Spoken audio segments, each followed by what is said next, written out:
Hi, welcome to AFTV. I've got Nick with me. We've just beaten Burnley 3-1 at the Emirates. Nick, I know you watched the game. What was your thoughts, just because you weren't with us on the match live, on their performance today from Arsenal? The performance was necessary, is what I would call it. Good word to use. You know, we controlled most of the game. They caught us on some counter attacks. Their Colosio, their left winger, Colosio, yeah, he's class.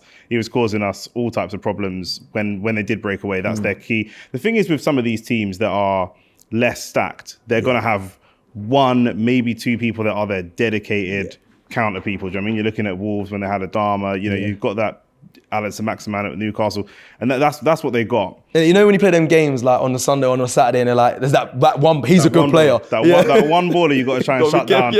And he was good. But apart from that, we dominated, and you know we have a lot of our first team regulars out. Do you know what I mean? So the chemistry is not going to quite be there. You know, I'm looking at Ben White and Saka that have a good relationship. Saka and Trossard are starting to create that really, really good relationship. I think Saka's assisted all his Premier League goals this season, or all his goals this season, period. 6 goals, I think it is, 5 or 6. And Saka's assisted them all. So we did what we needed to do. Do you know what I mean? But at home, we should be against teams like this scoring the 2s, 3s, 4s, maybe even 5s. That's what we should do. That's what happened. Yes, they caught us on the counter, big deflection, 3-1. Listen, no problem. No problem. We got the result. And again, we don't have our full squad. 5, 6. I think we've got about 6 or 7 players out. Yeah, people out. Are you questioning it? Because, bro, what's going on?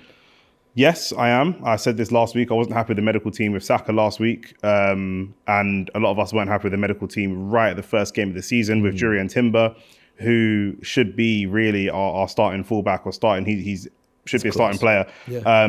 So that they're all out. However, the positive spin on that is that we're still getting results. We're picking up 3 points with these depleted squads. We've got Havertz not playing the best football, but we're still picking up 3 points. So, normally at a time in the season, what I'm hoping is when we start to have injury problems, the February, March time, last 10, 15 games of the season, hopefully these guys are back and we can make a real run. And hopefully also we can be more tactically flexible at that point. Yeah, talking about injuries, and now another player there who will be suspended, not injured, but Fabio Vieira. Was the red card harsh for you?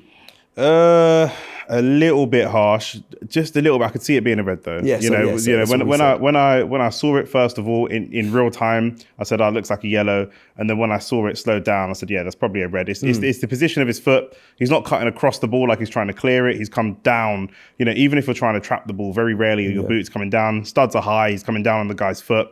And I think before that he had a little bit of a. He got clamped and he had his laces like pulled out of his boots. And I don't know if that's partly in the ref's head that it looked like a bit of a retaliation. It looked like a retaliation challenge. Actually, you guys have caught me. I'm going to leave one on you.